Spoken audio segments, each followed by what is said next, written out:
Now,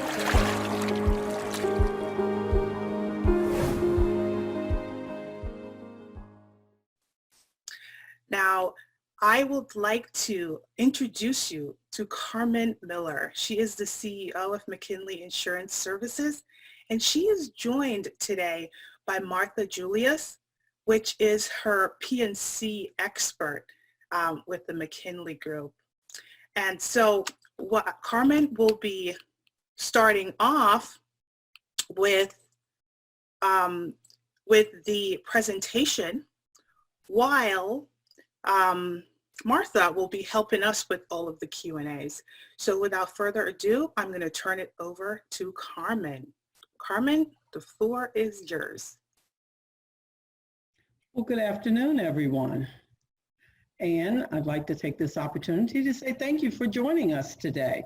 My name is Carmen Miller. I'm the President and CEO of Mckinley Insurance Services, and we're located in Broward County. With me today, I have Martha Julius, who is my expert at property in the property and casualty division. She is our licensed agent. Martha has been with the company for over 15 years. She's worked her way from the assistant to the vice president, right up to becoming licensed, and is now our expert in this field. So she has worked every angle of the business, and she's even worked for carriers. So she's worked every angle of the business, and I'm sure her answers to your questions will be very helpful. Who is Mckinley Insurance Services? We've been around for over 33 years serving the state of Florida. We also have some clients outside of the state. We are a full service insurance agency, which basically means if you need insurance, call us first. We are minority and women owned and operated.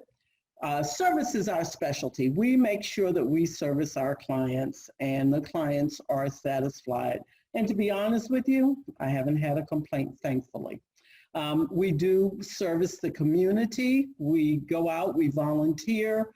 We work where we live, and we live where we work. So with that, you know, we volunteer, we sit on boards, we do what we can to support the people who not only support us, but help our community to thrive. We have experience working with governments, nonprofits, manufacturing, any business that needs insurance. And what do? What type of insurance? We have an employee benefits division, which is your health, life that you want to provide to your employees to build morale, to keep your employee retention up. We have a student and sports division, which basically provides insurance to daycares, schools, karate schools, any type of services that involve children or even adult sports. Your local community football league or anything like that. The property and casualty division, which is definitely Martha's division, and you'll hear from her later. But any type of insurance that you need for your property, for your homeowners, for personal, whatever, we can help you with that. And then we also have specialty insurance products, which includes event planning, maybe it's hole-in-one insurance, whatever you need. If it's insurance, give us a call. We'll definitely help you.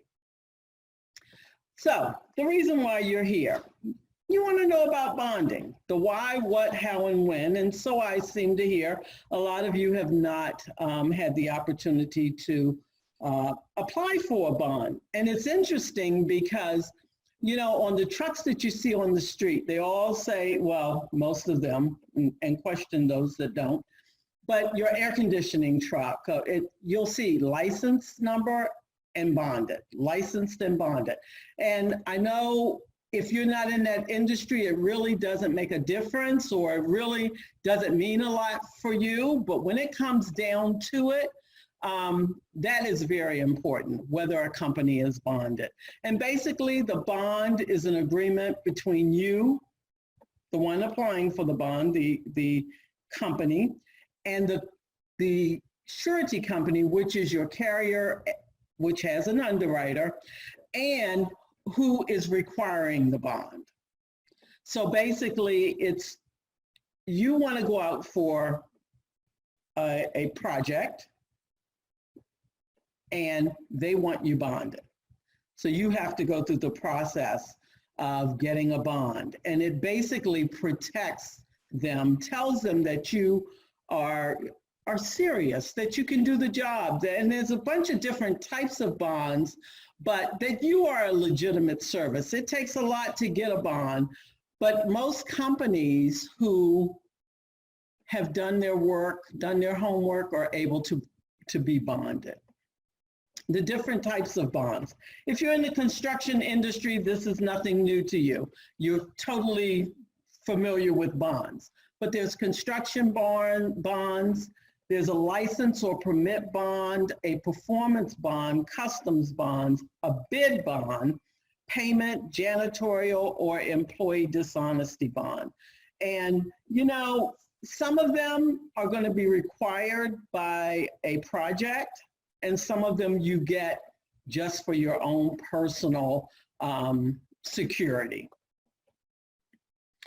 And it's why do I need a bond? Again, it talks about why that you're a legitimate business, that you are financially sound, that you can do the job that is required. It also is required a lot for commercial contracts. And sometimes in the private industry, you will find that a bond is required. Now, here's the important part. How do I go about it? First of all, you need to find an insurance agency that does the bonding. Not all agencies can assist you. Of course, Mckinley can. You need to have a good credit rating. You need to have your finances in order. You need to have your record keeping in order.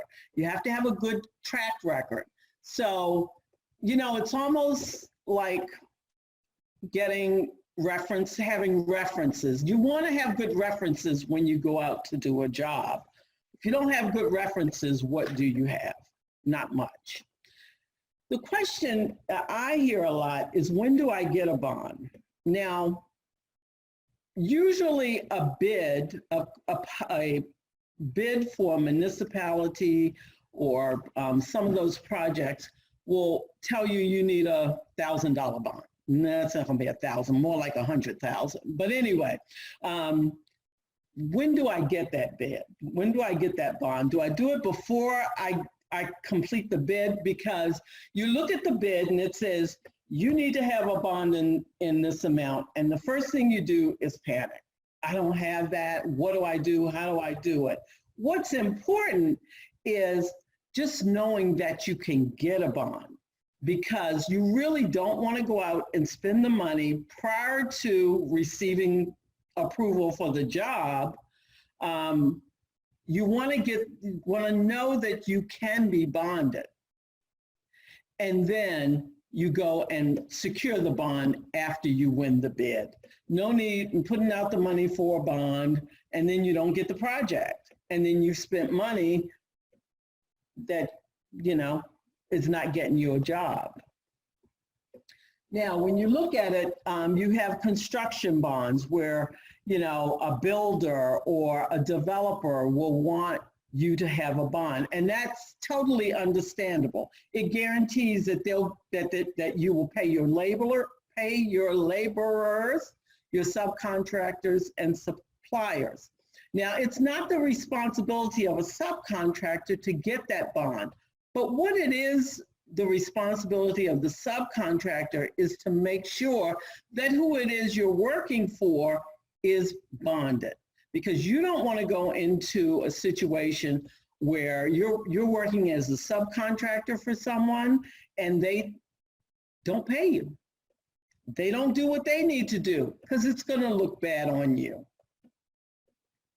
Surety bonds. Here's a list of what falls under the surety bond category. It could be for payment. It could be for performance. I know I've had to do, I've been involved with performance bonds where if you don't show up at such and such time every day for 40 days or whatever and do what needs to be done, then you have to, or I would need to pay out a certain amount of money. So those are performance bonds. You have the custom bonds, supply bonds, the home and site improvement bonds. And all of them are, you know, you would get approved for, you would purchase. Janitorial bond, if you're in the janitorial business, you may, this is for nothing coming up missing, to make sure that it gives a peace of mind to who you're working for, that their property is in good hands. The customs and U.S. surety bond.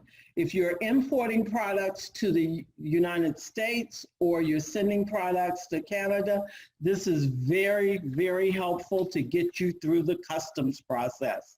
It will cut down on a lot of the, I want to say paperwork or behind the scenes work if they know you're bonded. It gives customs, the United States Customs Department, they know they're dealing with a good company. And so at that, our next session that we'll do will be other types of insurance, workers' compensation. We'll go into some information for insurance products that you may actually need to run your business. We won't touch on that today, but this is some of the things we'll be talking about during the next session. And so at this point, I'll turn it over to back to Sidoni and for questions.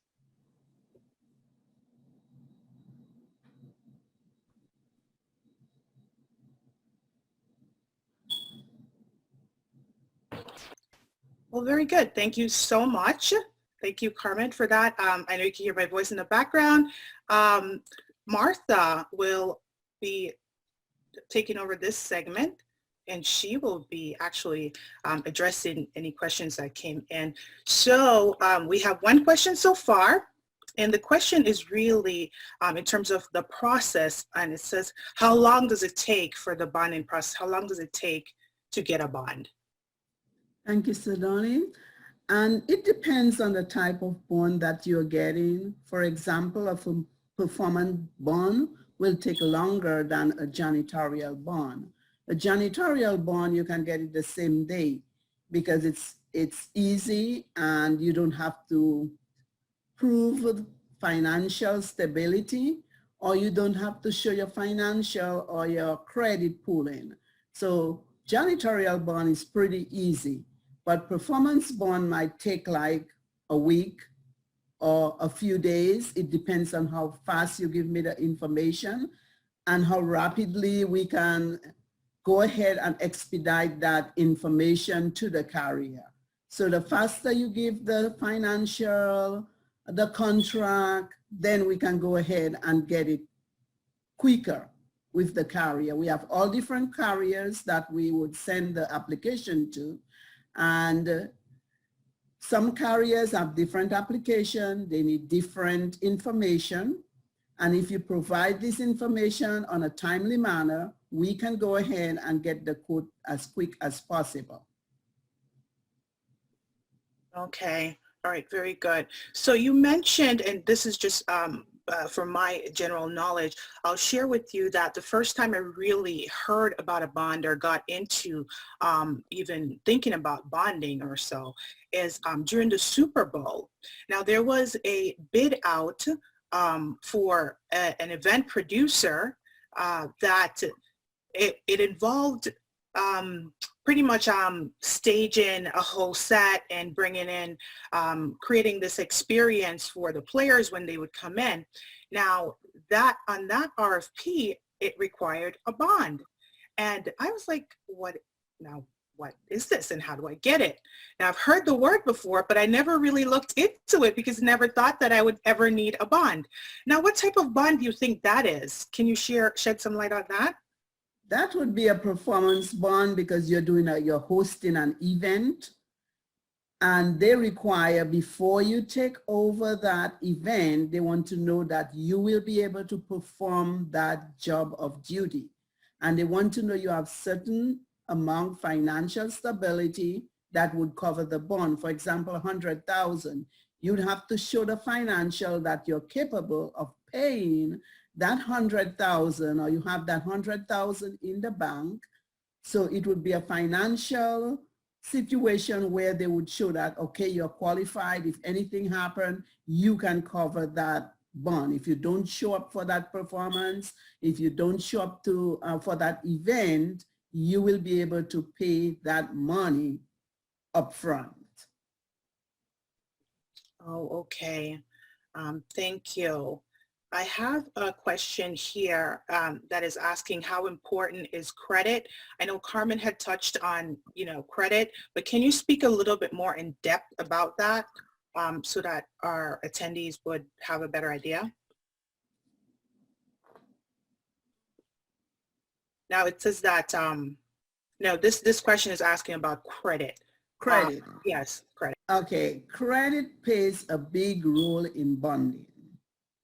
Because if you have poor credit, they're not going to issue you a bond, because a bond is like, okay, here's the money, here's the amount we are covering you for, but we want to know that you have excellent credit in order that we can give you that money, because if you don't pay, what happened? The insurance company has to pay that bond out.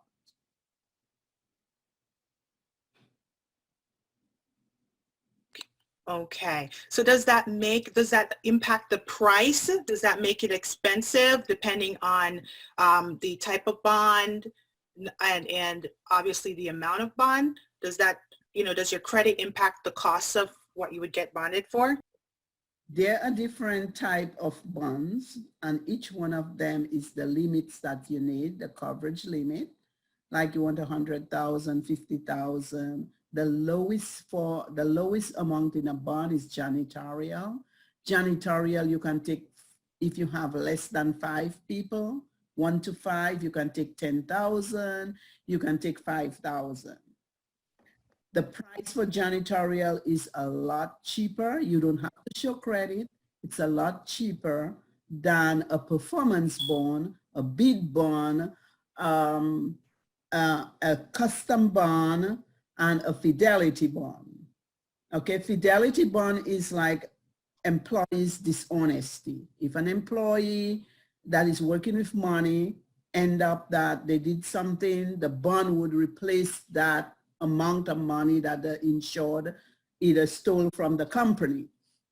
Now, performance bond costs more money because you are going to put your credibility online. You're going to show that I can perform that job. So I have that money that I'm giving you X amount of money to show that you'll do the job. So that is the performance bond is much more higher in premium, and they need more credit, better credit than a janitorial bond that you don't need credit, or a dishonesty bond, which is an employee dishonesty bond. And I think, again, that's important that you have the references, that you've done that type of job before, that you've shown that you can perform, that you have the experience. It's almost like a resume.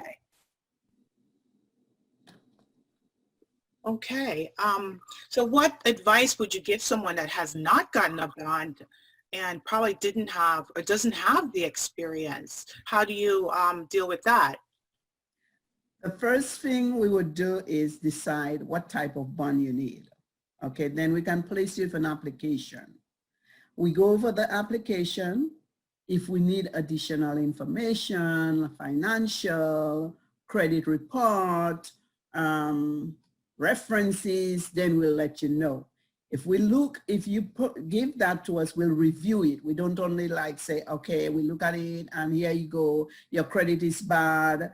whatnot, but we're going to take your credit and your financial, and we're going to review that, and we're going to see if you are qualified for that type of bond. Okay, wonderful. I have another question that just came in. It says, please provide a price idea for a performance bond. I think you just touched a little bit on bonds in general, but performance, that's more, is that more service driven? Is that what I'm getting? Because it's your credibility? Yes, it is. Okay. And if you don't perform, the surety has to pay. There's the principal and there's the surety. The surety is the insurance company.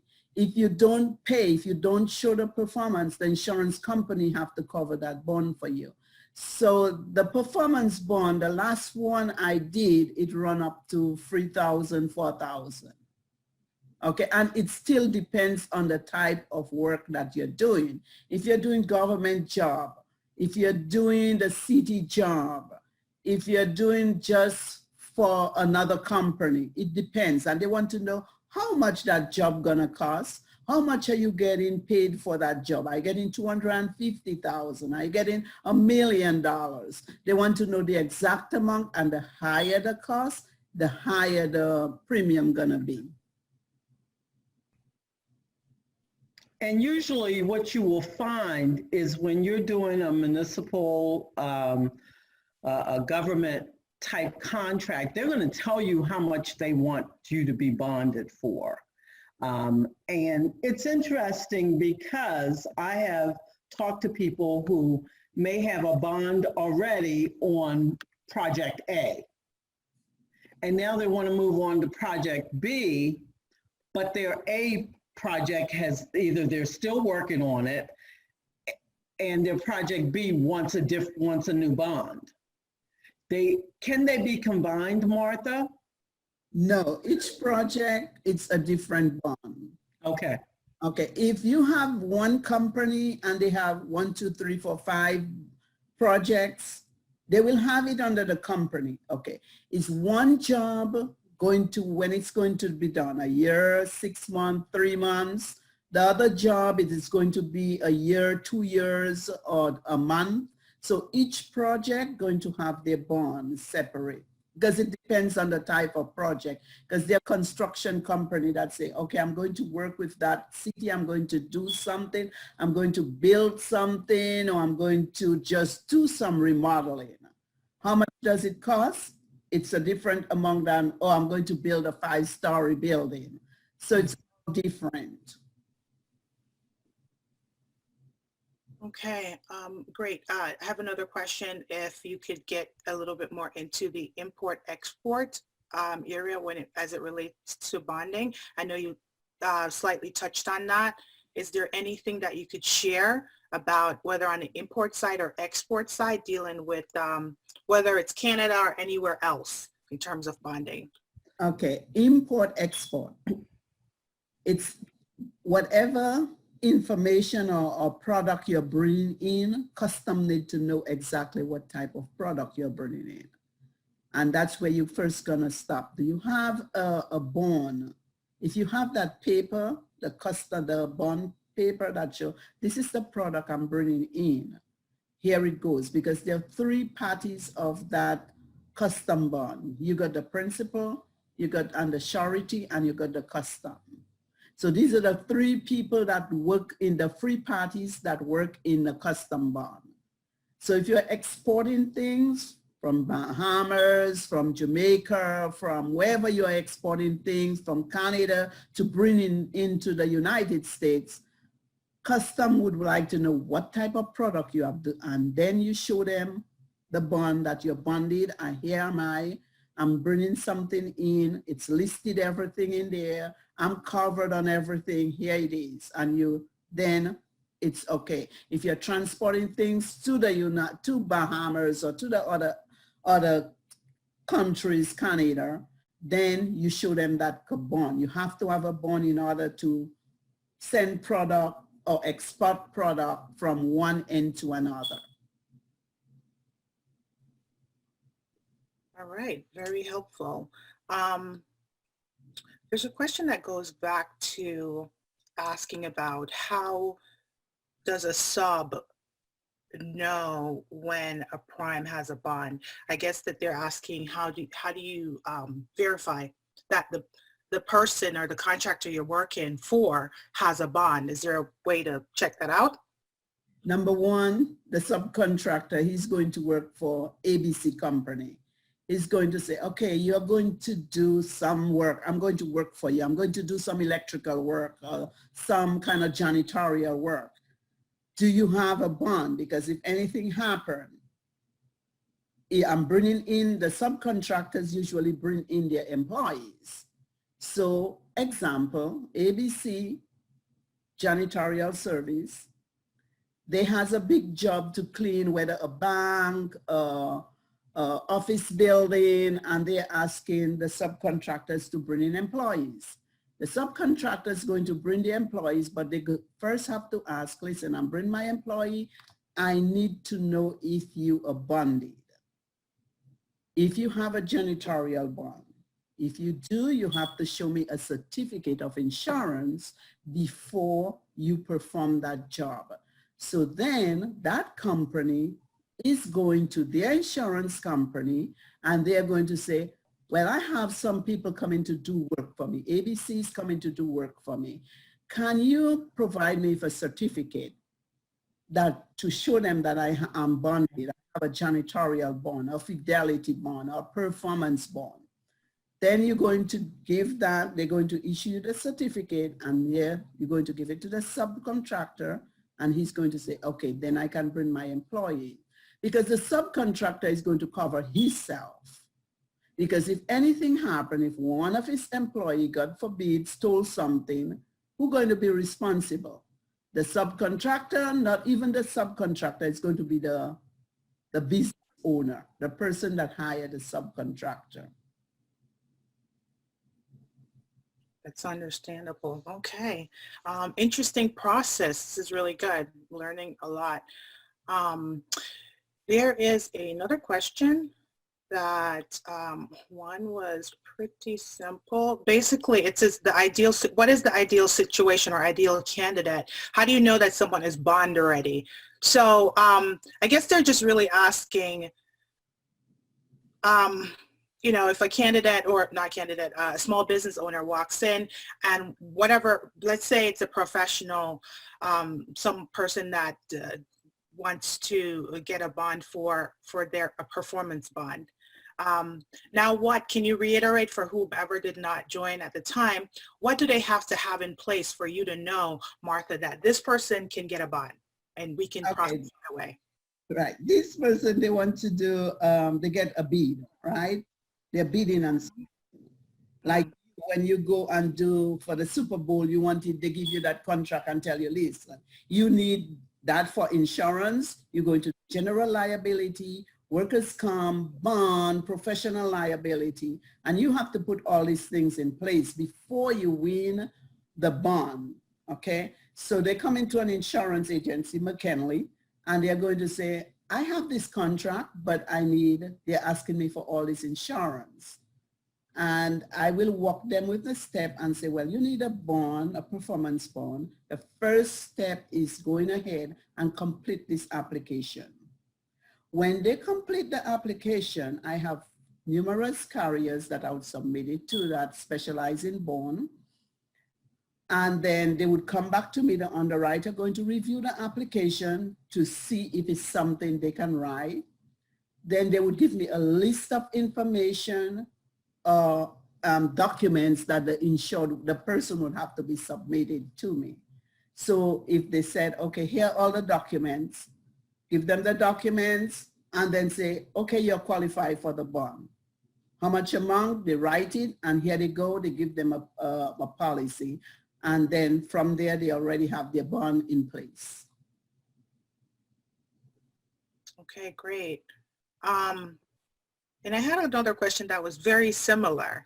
And I think you just kind of answered it, but I just really wanted to acknowledge as well, just to make sure that. So it says, what is necessary to get a performance bond? Does a bid bond company cover this? So a bid bond company. Okay, a bid bond is separate from a performance bond. We have bid bond, we have performance bond, we got, as Carmen name all the bonds that we have, which there's even more bonds. There's educational bonds, there's employee dishonesty bond. So if they need a bid bond, they have to get a bid bond. If they need a performance bond, they need a performance bond. So there's two different. Bid bond is you're not going to pay the premium, but you're going to see if you're awarded that bid. And you're temporarily getting pre-approved for insurance for that bid bond. That is a performance bond. You already have the job, but they want you to perform and show that, hey, I can perform that job. I'm qualified for that job. So here's my performance bond. Oh, that's very interesting. So going after bids, you would get a bid bond. And when you already have the job, you're getting a performance bond because you just ensuring. Okay, now I learned that today. I'm much smarter because of that. Thank you. And thank you for asking that question, the attendee, because I would not know to ask that question specifically. Wonderful. You mentioned educational bond. It's the same thing. It's just, can you elaborate a little bit on that? Just a little? Educational bond is for people that are having like a daycare and they are doing scholarships.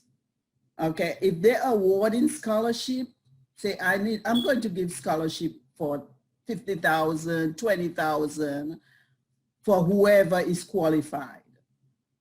The bond want them to show that they have an educational bond, especially if they're awarding with the state. They have to have in place an educational bond. So this is more for schools and for scholarships.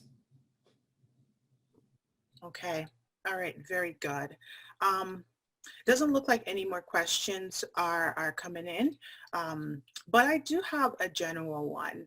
And I'm curious because of the time we're in right now in COVID-19, and because I deal with so many small businesses that are somewhat struggling and sometimes credit is an issue. Is there a way that they can build up, or is there an approach for a company or a person that is trying to get a contract, but their credit is not just there? Is there something they sign? Do they get a co-signer? Is there a personal guarantee? How do you work with someone like that may need just a little bit more help in order to get maybe that ideal contract that would really help them? On certain applications, if the owner has a partner and the partner is more, their credit are more up to date or up to good standard, the insurance company will always ask for the partner's financial also. So they will base the credit or the bond on the financial of the partner, but it have to be a person that is in business with them.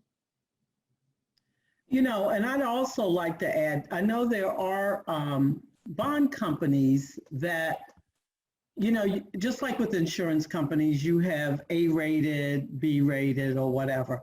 You have some bond companies that you can get to that will take that difficult. Of course, just like with anything else, it's going to cost more. But, you know, that's like a last-ditch effort. But as a subcontractor, remember, you really don't need that bond. You don't really need to obtain that bond. So start at the bottom. Be a subcontractor. That's a good way to build your credit, your references, everything that you'll need to establish yourself to get a bond on your own when you need it. That's a great advice. That's a great advice. Because you did mention that as a subcontractor, you don't need a bond. That's right. It's when you're the contractor. Yeah. So, and I do work with, you know, businesses as well that they are 100% interested in that, just contracted. So that's good too. That's a good advice. I have another question that came in. It says, if you are covered through SBA bid bond, are you likely to approve for performance bond? What additional steps should be taken after awarding or winning the bid? If you win the bid and okay, all I need, pay the premium and you get the bond and you're good. You get your policy, that's it. For performance bond, if you award that, well, you already have the performance bond, you already award that performance. So then you just go straight into issuing your policy and having your policy. If you want your policy for 6 months, how long the job gonna last, you can get that. If you want it for a year, you can have that. So it depends on the time frame of your policy. But the bid bond, once you get everything approved with the insurance company and you award the bid, you just go ahead and say, or call your agent and say, okay, I award the bid, let's move forward and let's go ahead and issue the policy. And then they get the policy. Paying the premium and then they get the policy. And it should not take that long for them to get the policy because it's already pre-approved.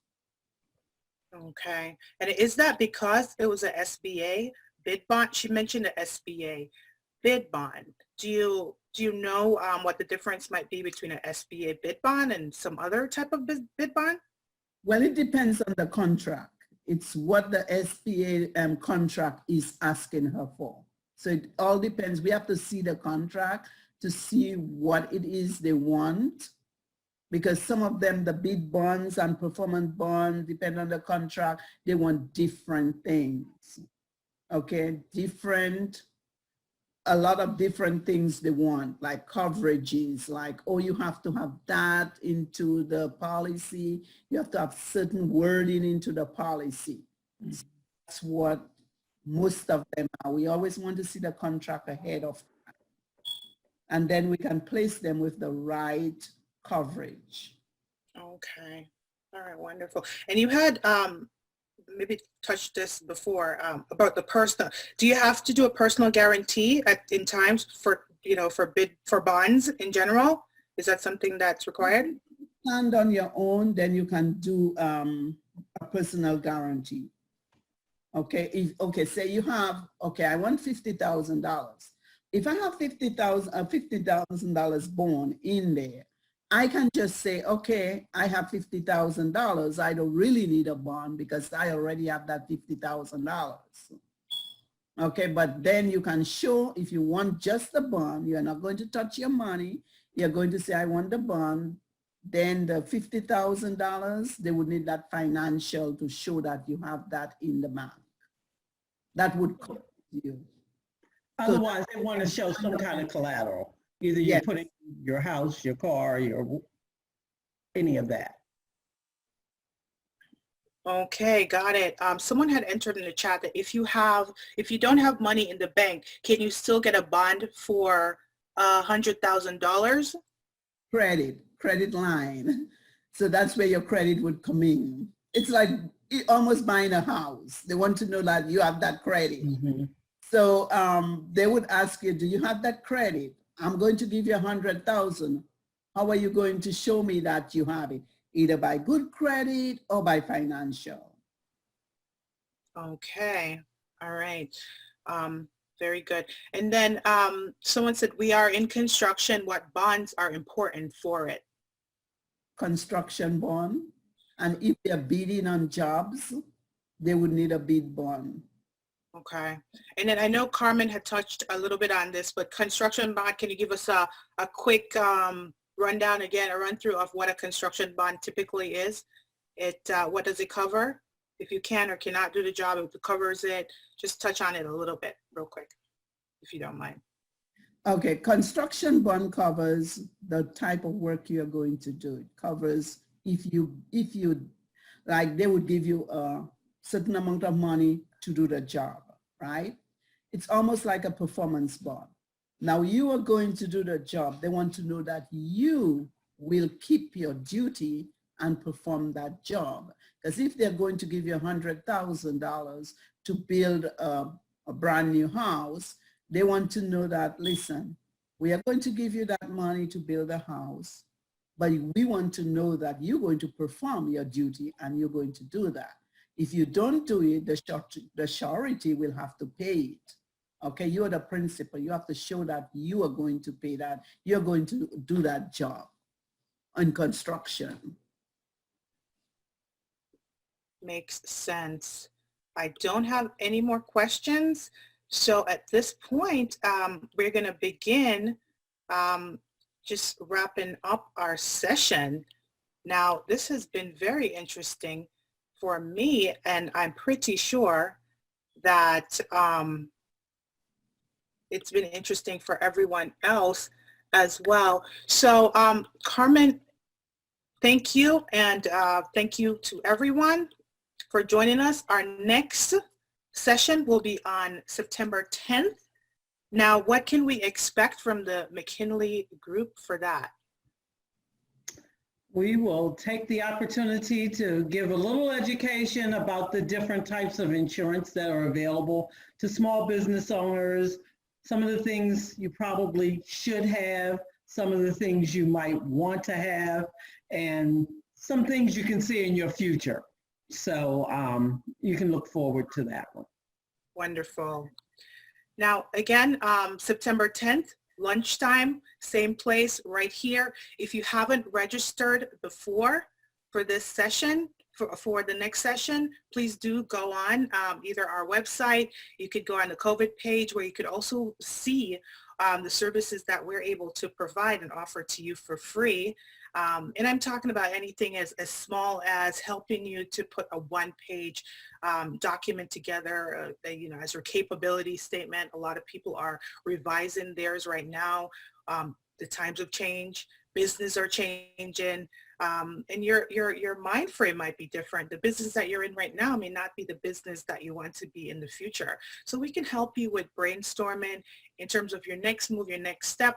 If you need something, a simple technical services, if you need something a little bit more complex, which is really applying for some of those harder certifications, though some of them are easier than you think. The local county one, we're pretty good at that. The CBE, Certified Business Enterprise for Broward County, as well as the SBE under Broward County, Broward Schools, any federal like the DBE, and just registration on sam.gov. That's always something that I tell my small business owners, that if you are open to doing business with the government, you'll be surprised that there are things out there. There are tools that we use to really search your type of business to see how we can help you and how we can help you to find contracts. Exporting is another huge one.